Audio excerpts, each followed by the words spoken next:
أعوذ بالله من الشيطان الرجيم.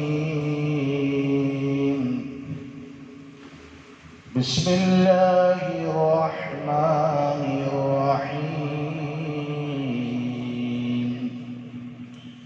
قل اللهم مالك الملك تؤتي الملك من تشاء وتنزع الملك ممن تشاء وتعز من تشاء وتذل من تشاء بيدك الخير إنك على كل شيء قدير.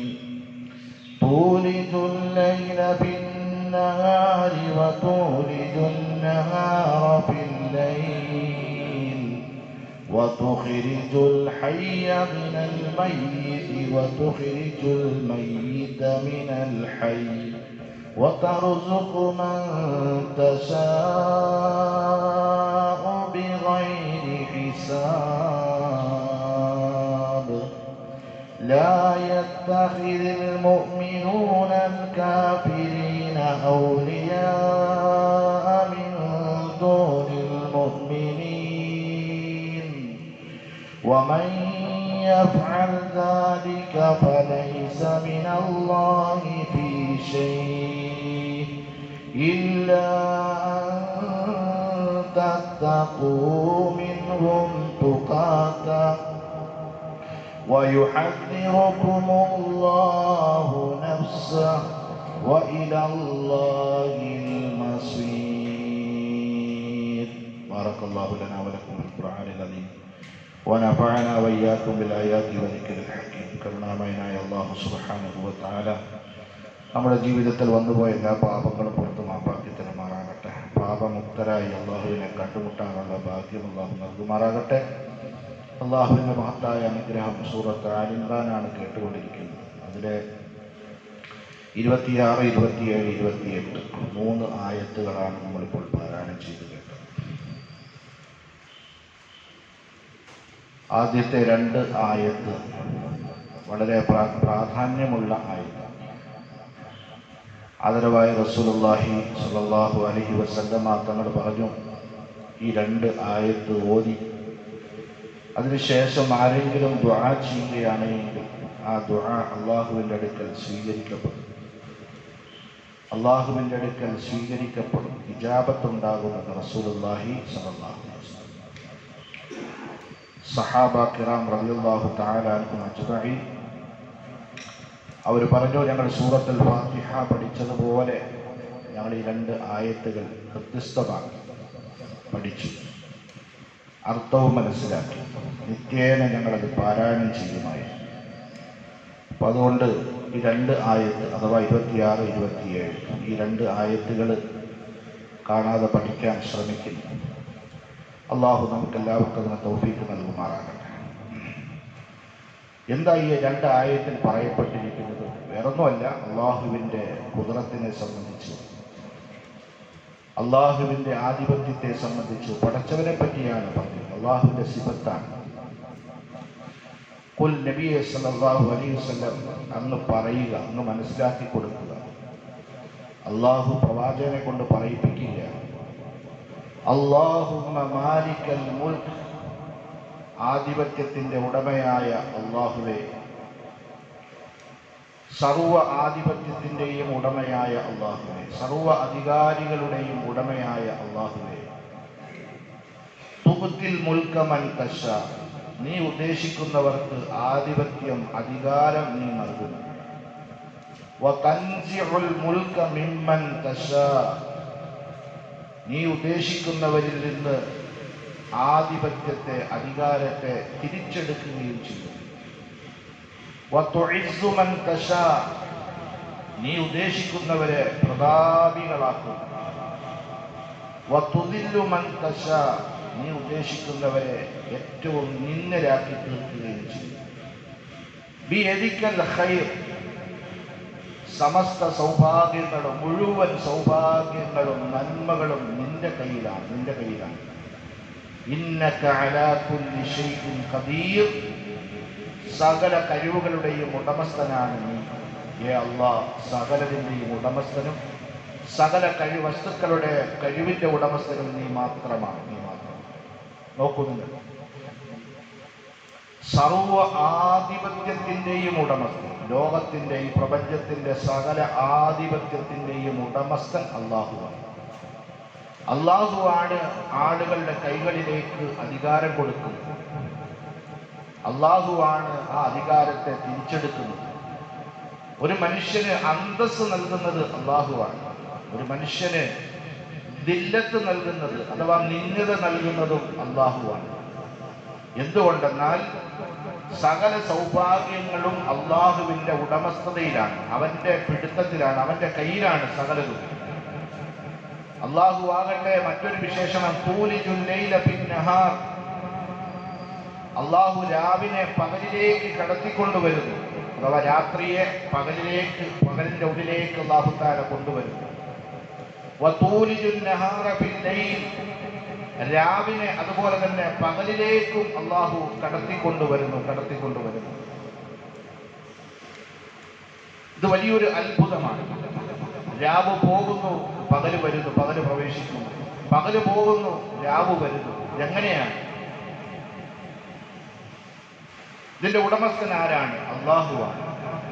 വതുഖ്രിജുൽ ഹയ്യ മിനൽ മയ്യിതി, നിർജീവമായ വസ്തുക്കളിൽ നിന്ന് അല്ലാഹു ജീവനുള്ളവയെ പുറപ്പെടുവിക്കുന്നു.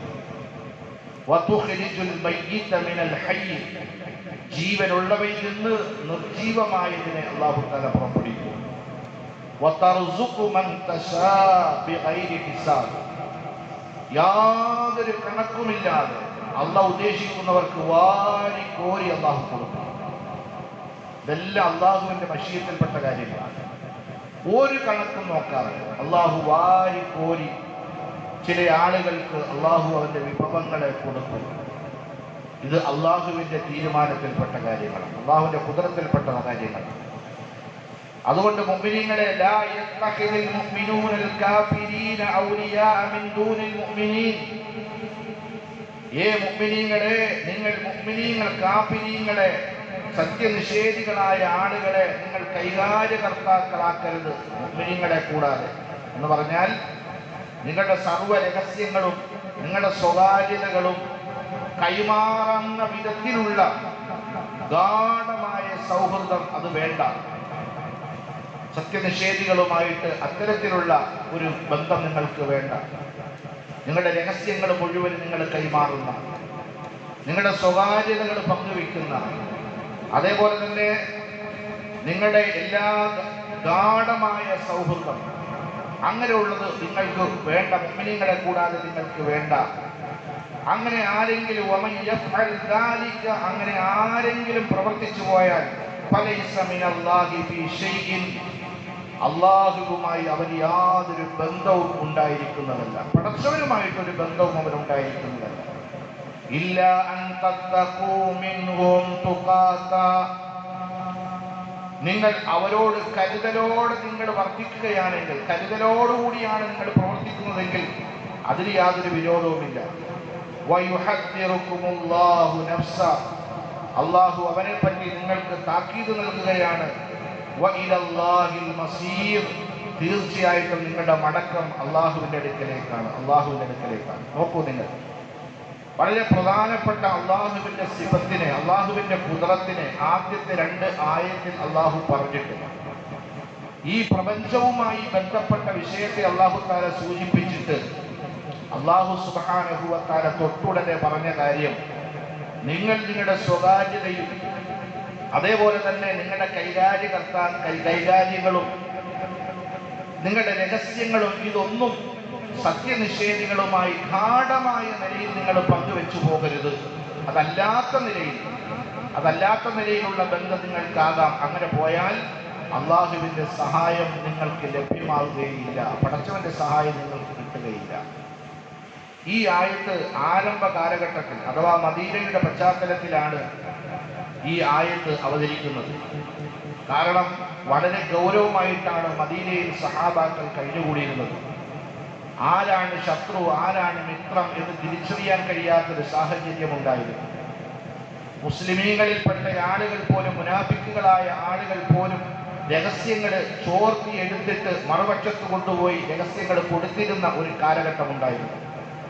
ആ കാലഘട്ടത്തിൽ നിന്നുകൊണ്ടിട്ടാണ് പരിശുദ്ധമായ ഖുർആൻ പറഞ്ഞത്, അത്തരത്തിലുള്ളൊരു ഗാഢമായ സൗഹൃദം സത്യനിഷേധികളുമായിട്ട് നിങ്ങൾക്ക് വേണ്ട. ഒരല്പം ഗ്യാപ്പ് നിങ്ങൾ ഇട്ടോളി, നിങ്ങൾ സൂക്ഷിച്ചു വേണം അവരുമായിട്ട് ബന്ധപ്പെടാൻ എന്ന് അല്ലാഹു റബ്ബുൽ ഇസ്സത്തിന്റെ കൽപ്പനയുണ്ടായി. പ്രിയമുള്ള മുഅ്മിനീങ്ങളെ, അല്ലാഹു മനസ്സിലാക്കാൻ തൗഫീഖ് നൽകി അനുഗ്രഹിക്കുമാറാകട്ടെ. ഓരോ കാലഘട്ടത്തെ അവസ്ഥകളെ സംബന്ധിച്ചിട്ടാണ് അള്ളാഹുവിൻ്റെ ആയാത്തുകൾ, അള്ളാഹുവിൻ്റെ ആയത്തുകൾ, വചനങ്ങൾ അവതരിക്കുക. അപ്പം അതുകൊണ്ട് നമ്മൾ കഴിവിൻ്റെ പരമാവധി ഈ 2 ആയത്ത് ഒന്ന് കാണാതെ പഠിക്കാൻ ശ്രമിക്കും. ഓരോ നമസ്കാരത്തിനും ശേഷം ഇത് ഓതുക. ഈ ആയത്ത് ഓതിയിട്ട് നിങ്ങൾ ഇൻഷാ അല്ലാഹ് ദുആ ചെയ്യും. വലിയ അത്ഭുതങ്ങൾ നിങ്ങൾക്ക് കാണാൻ കഴിയും. മാത്രമല്ല ഈ ആയത്തിൻ്റെ ഉള്ളിൽ അള്ളാഹുവിൻ്റെ ഇസ്മുൽ അഅ്ളം, അഥവാ ഉന്നതമായ ഒരു നാമം അല്ലാഹു സുബ്ഹാനഹു വ തആല ഈ ആയത്തിൻ്റെ ഉള്ളിൽ വെച്ചിട്ടുണ്ട്. അതുകൊണ്ട് തന്നെയാണ് ഈ ആയത്ത് ഓതിയതിന് ശേഷം ഒരാൾ ദുആ ചെയ്താൽ ആ ദുആ അള്ളാഹുവിൻ്റെ അടുക്കൽ സ്വീകരിക്കപ്പെടും എന്ന് പറയപ്പെട്ടിട്ടുള്ളത്. അള്ളാഹു മനസ്സിലാക്കാൻ തൗഫീഖ് നൽകുമാറാകട്ടെ.